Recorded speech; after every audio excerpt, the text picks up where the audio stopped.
Welcome to day 4 of 12. We're about 1/3 gone now, or we will be once this episode's complete. A bunch of things to run through today. One continues from where we spoke about in episode 2. One continues a bit from episode 3. So to start with, I guess I have one quick unplanned thing, and that's on the left you'll see the spec sheet, which I ran through, I think in episode 2. And I went through it in detail, and I told you about, made some observations about the handwritten notes on here, that this was preliminary, all the rest of it. Believe it or not, I found even an older version of the spec sheet online. I mentioned this was my favorite. I'm going to now switch to the other spec sheet, which is right here. So this is the equivalent of that page, and you can see those of you that may have been around a while may recognize this typeface, if I can call it a typeface. This is a dot matrix printer, probably an Epson MX80, FX80, RX80. They were really unique in terms of the way that the output looked. Commodore's printer, of course, leveraged some of the Epson, especially in the PET days. The old, I forget the model number, I have one, but their tracted feed printer was actually created by Epson and OEM'd. But you can see all the handwritten notes through here, which is kind of hilarious.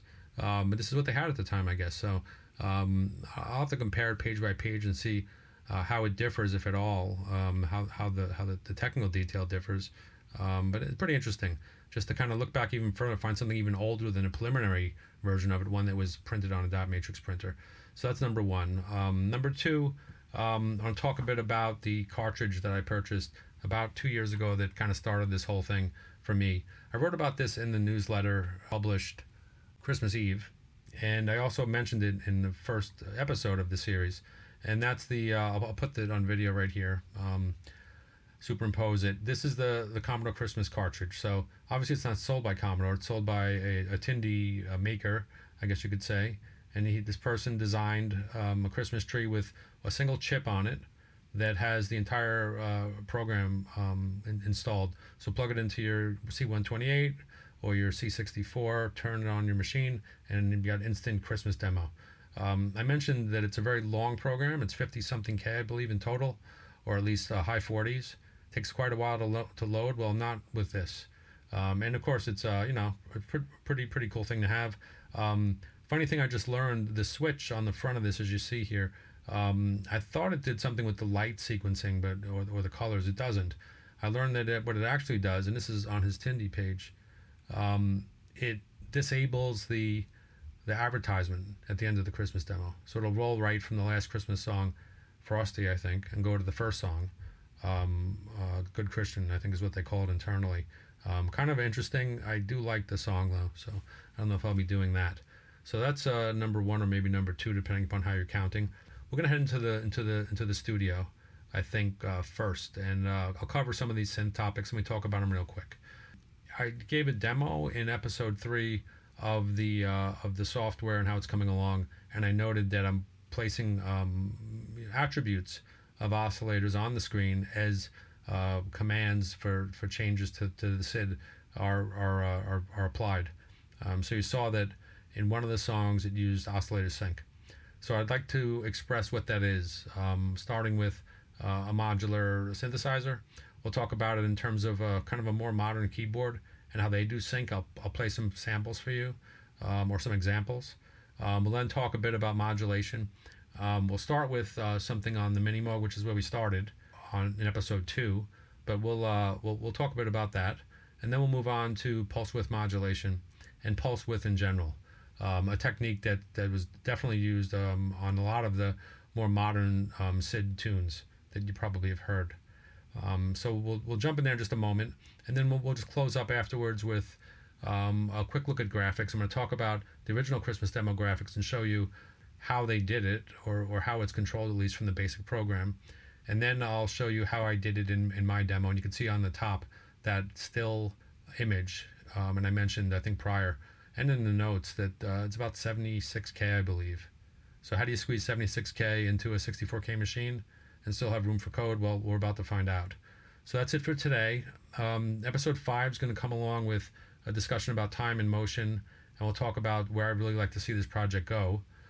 Let's jump into the studio, and we'll be back here, the desktop, in at the conclusion of that segment.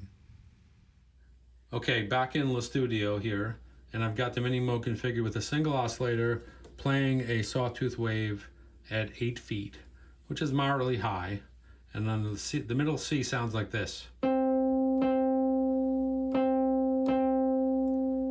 I'm here to talk about modulation, and specifically pitch modulation, otherwise known as oscillator modulation, as Moog called it back in the 70s. So you can see the switch here, which takes the controller, these are controllers, takes the controller and applies it to the oscillators. Okay, so it's sitting kind of on the line between the controller section and the oscillator section. And when that's on, it'll alter the pitch that I press on the keyboard by the effect of this oscillator, the third oscillator, which is special. So this third oscillator has the ability to be bound to the first and second oscillator, or actually it's bound to the main tuning of the machine. So I'm going to press the C again. I'm going to turn up the monitor. You'll hear the effect, and notice that I'm playing with a triangle wave on oscillator 3. Now, at a faster rate, that may be considered vibrato. Okay.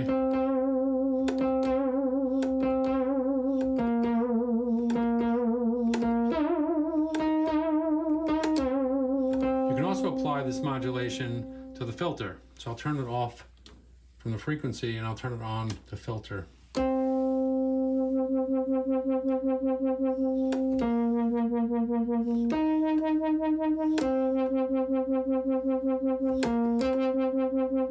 Get the idea. Now the nice thing is, at least on the Minimoog, is you can change. These are all free range oscillators, so they can be any frequency from low all the way up to 2 feet, which is a tremendous range. And you heard mine. Well, I'll do it for you real quick. This is at 8 feet, 16, 32. Low. Hear that clicking? What's that? 3 times a second? 3, 4, 1, 2, 3, 1, 1,000. It's actually 4 times a second approximately. So yeah, that's a pretty low frequency. And it goes up to 2 feet, and probably this is not even.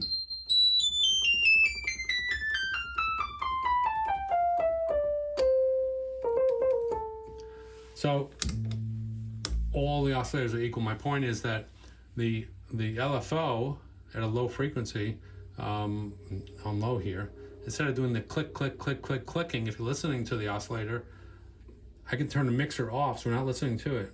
But it's applying itself to either the filter with filter modulation or to the oscillator with oscillator modulation. So again, it's either or it's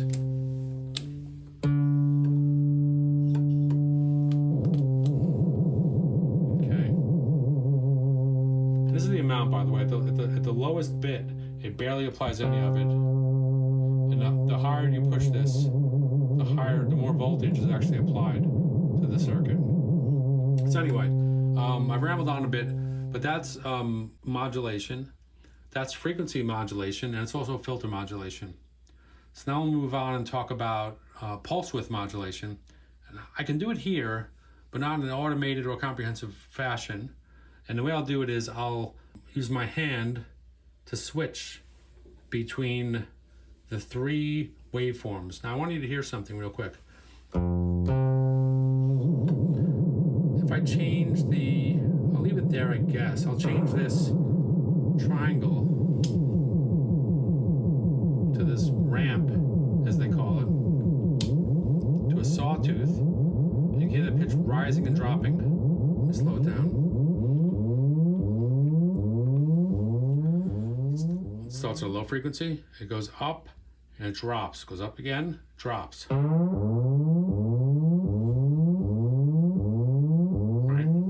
Now I'll change it to a square wave. Now think about time. Half of a second's low, half of a second is high, or half of this period anyway is low and half the period's high. Now I'm going to switch to the next more narrow pulse. This is how it changes.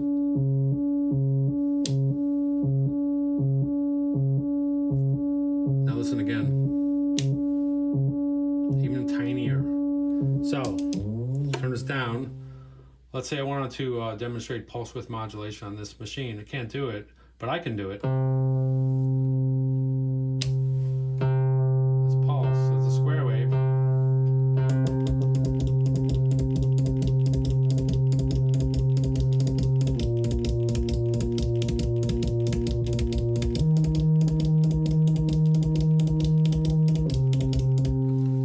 Ridiculous, but that's about what I'm going to show you on a more modern synthesizer.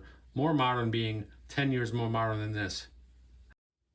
This is a 1980, I think, I'll have to check, but it's a Juno 106. It's a Roland product that came out. It's the first MIDI keyboard actually that Roland produced, I believe. It followed the Juno 6 and the Juno 60 line. It has digitally controlled oscillators versus the voltage controlled oscillators of the 70s, but it's got a few tricks up its sleeve.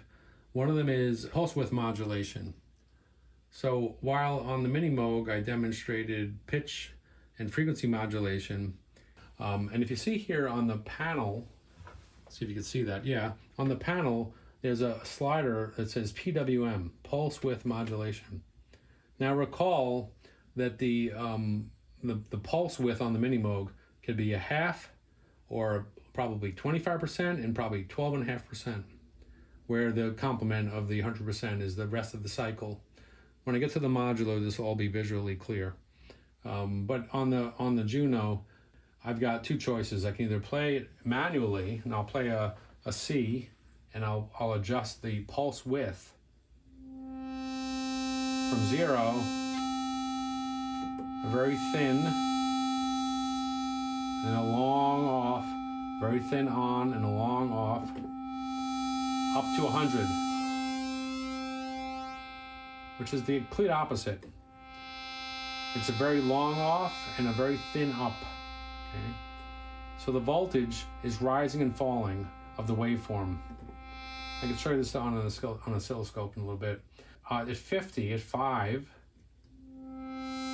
you've got a medium duty cycle, which is that the wave is as much high as it is low. Now here's the point.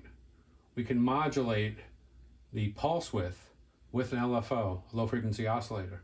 Here's the LFO here, by the way. So I will change this from manual to LFO. Listen to the way it changes. Hear that back and forth? It's essentially doing what I did with the Minimoog, ridiculously flipping from the switch position straight up to the right. Click, click, click, click, click, click, click, click. I was doing it repeatedly. This is doing it for me more smoothly. Now I can change the rate.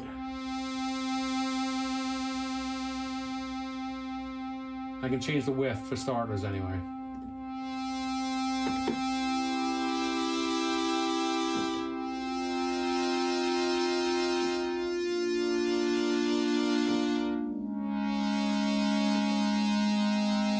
So that was a pretty good technology at the time, and a lot of the 80s synths had this. A lot of the Yamahas had it. Of course, there's a different type of, that was additive, operative-based synthesis. But the point is that it's another control, and there's nothing stopping a Commodore program from changing the pulse width from a fixed setting at 12 bits down to something all over the place. You can switch it from one to another. You could change it smoothly. So there's a lot of opportunity there, and we'll go through that as the SID player that I've been working on is enhanced. But I just wanted to walk you through what pulse width modulation is, how you control it, how it applied to modern synths in the 80s, and what's next, perhaps. So we'll talk more about this shortly. Now, I just want to close with this.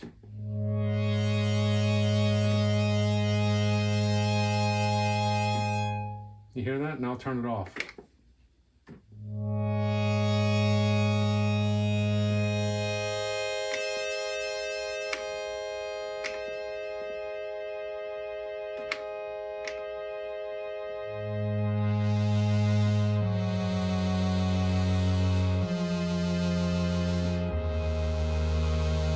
Really fattens the sound and makes it more interesting. Time flies, as they say. It's been about 5 days, maybe 6 days since I shot any video. Certainly more than that by the time from the time I published the last video, which was number 3 in the series. This is number 4. I've been working on it for a while, and something happened around 15 minutes into, I had about 15 minutes of video together. I was in the studio playing on, I think, the Juno 106 at that time, demonstrating pulse width modulation, and it occurred to me that I needed to connect somehow that topic to something about the SID chip. And of course, the SID has that capability, but it's rarely used, and I'm sure it's often used on some of the most outrageous SID demo songs that you've heard.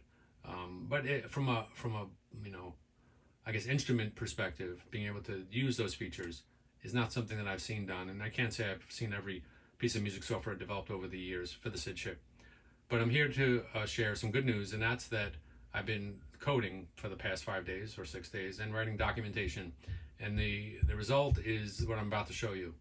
So I'm here in the lab, and I'm going to show you load up a piece of software. I intended on talking about it from the Juno 106 to the oscilloscope to the lab here, but I'm going to go right into the application I've been working on, and we can demonstrate a few parts that pertain to pulse width modulation, which is the topic of this video.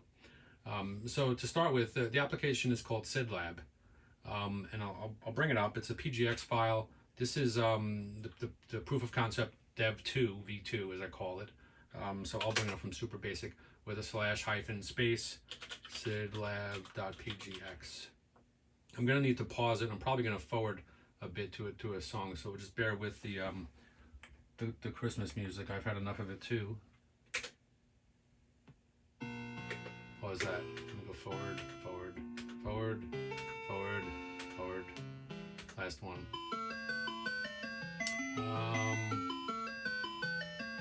Let's see. Yeah, it's good. Okay.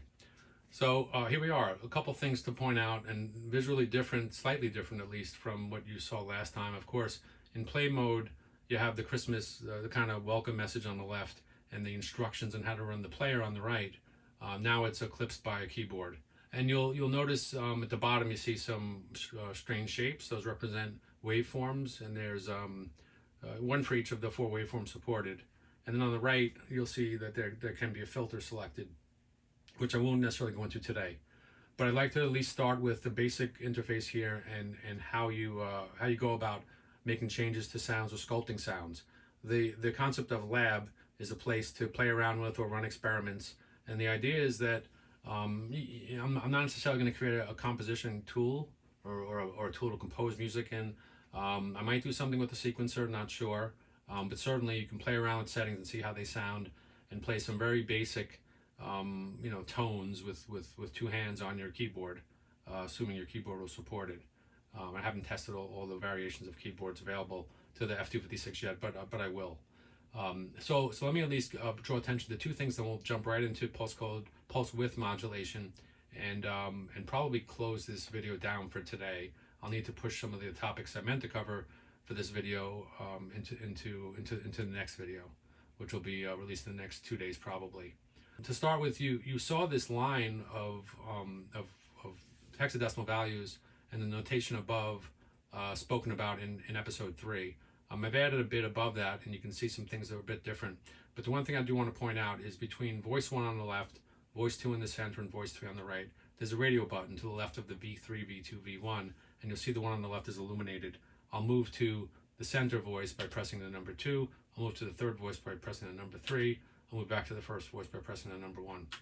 So with this voice selected, any of these commands I typed on the keyboard in unshifted form will affect the oscillator. So I can turn off the pulse oscillator, and I can turn on triangle, or I can turn on sawtooth, or I can turn on noise. So that's number 1. I can also do things with ring modulation, oscillator sync, so you can do different things there. I'm not going to go into those too much. I just want to say how simple it is to turn these features on and off. But what I'm going to do is I'm going to demonstrate pulse width modulation. I'm going to turn on the pulse wave again, otherwise known as a square wave in the form you see it today. We spoke a bit about pulse width, or the width of that pulse, on the Minimoog, and then we moved over to the Juno 106 in the prior segment. you'll notice that the PW, which is the third and fourth byte in, if you count from 1, we have the frequency on the left, we have pulse width next, and then it moves on with CR, which is the control register. The pulse width is split in between 2 bytes, so a 16-bit value, if you will. However, Commodore in the SID has only implemented 12 bits, so it's a 12-bit wide register. And what you have is you have the low byte, high byte, represented with the high byte on the right, and it says 8. So that 8 is the width, and 8 is actually the center. That's a square wave. I can press the W key to change the wave, and you'll see this. I'll probably close with some music. I'll do it as fast as I can with no music playing. It'll just be kind of animation of all the waveforms changing, and you'll notice that as it plays, some of the songs have different widths, just naturally. And this is nothing that I did except take the byte thrown into a register by the Commodore Christmas demo and display it in this fashion. So you can go all the way down to 1. You see the number decreasing, 2, 1, 0. This is the most narrow width.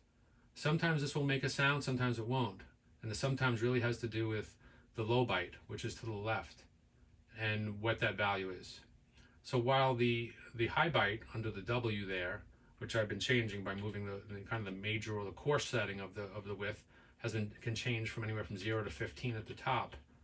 The low byte on the left can be from 0 to 255.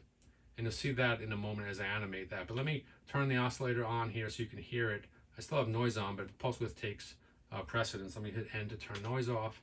Let me play, I guess I'll just turn the oscillator on so you could hear it just by itself. Yeah, so control 1 plays that. You can hear a very thin wave.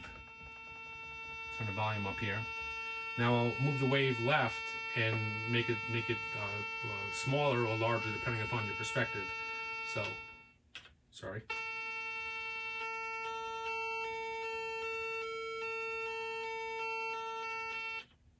And here it's off. You can hear almost nothing. Well, you can hear nothing. Now again, if I had some minor values in the low byte, you'd hear that just barely as it fades out. Let me go back to give it a little bit of audio. There's something really sweet in the middle. That's the perfect square, 8. Some of these get kind of buzzy or kind of interesting. But one of the things I can do, let me quiet this for 1 second. One of the things I can do now that I have the ability to sweep left and right, well, let me actually bring up something I did in the last segment. On the Minimoog, if you recall, I started with a square wave, which was around, let me see, I think it was, let's see, 8. Yep. And then I clicked the selector switch to the right, and it ended up in something like there. And then I did it again, ended up there. Remember, I was flicking back and forth, flicking back and forth. Well, if the Minimoog had the capability, which it does not, I could modulate that in the way that the Juno did. Now I have that built in here. I have an animate function. So it animates at the moment just by the high byte, rather the low byte, sorry. So you'll see it and you'll hear it.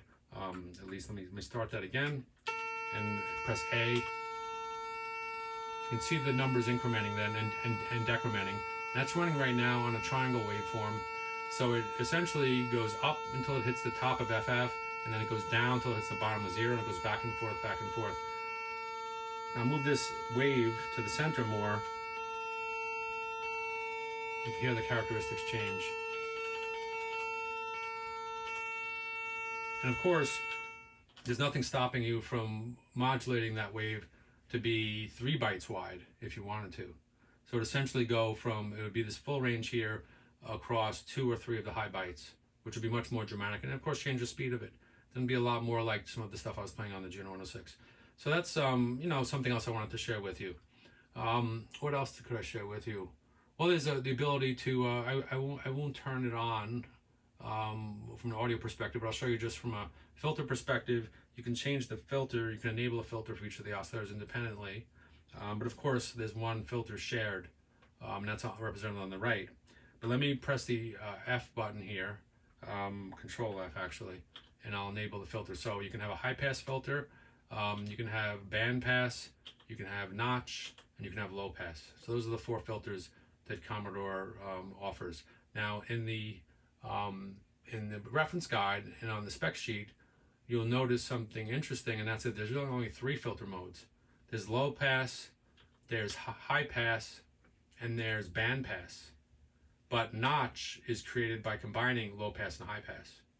So there's a note about that it more than it's not an either or. You can combine multiple filters to create a notch filter, which is nice. I want to share 2 other things. One is that the intent of this utility is that when you're happy with a setting, you can write it to disk. So the idea is if you pick up a sound that you absolutely love, you can either write the values down on the screen, and maybe I'll put a dump command that will display them in decimal and hexadecimal with a little bit more verbosity behind it.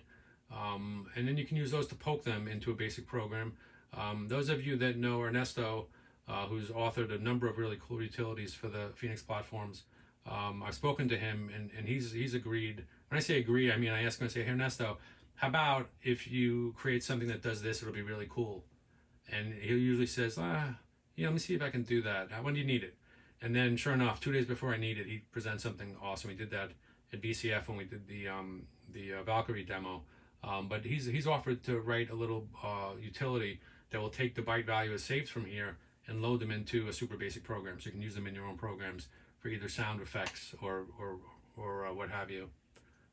So let me let's see now. What was I going to do in closing? I guess I'm going to play some weird music on the way out, which is going to be the Christmas music playing kind of with the wrong voices, and it'll just be one channel. You probably won't recognize them. And at the same time, I'm going to put the kind of the key matrix on the screen, so you'll get to see what commands SIDlab will offer on day 1. And day 1 is coming soon. It's, as I said, or I may not have said, it's in about 5 or 6 days from now. So at the end of this weekend, being I think the 15th or 16th, I'm going to release it. It's not going to have any disk save functionality, but you can play around with it and see if you like it. I just want to talk just briefly about the keyboard, and then I'll close this video down for this episode. You'll notice on the left hand, we've got, let me change the different oscillator. I'm gonna different waveform rather. I'm gonna turn, let's see, let's do pulse, since that's the what we're talking about here. I'm going to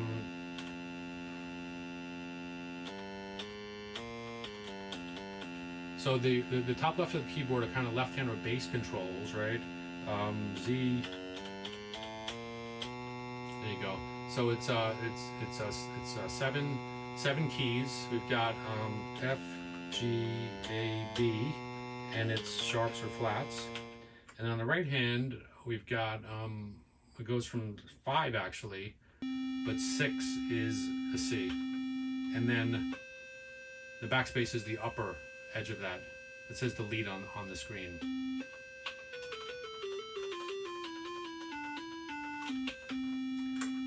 So there's that. And of course you can play both together if you like. I don't know if I should attempt it with so few keys to use, but let me just see if let's see.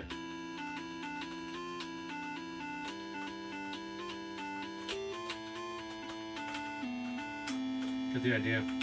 That's it for today. I'll play you out with some unusual Christmas music playing on, I think, a single voice I have. I recorded this beforehand, and you'll see some of the values change. But first, you'll see this Christmas demo roll forward with default oscillators and a bit of the kind of spread of all of the different waveform selections that they use. Talk to you next time.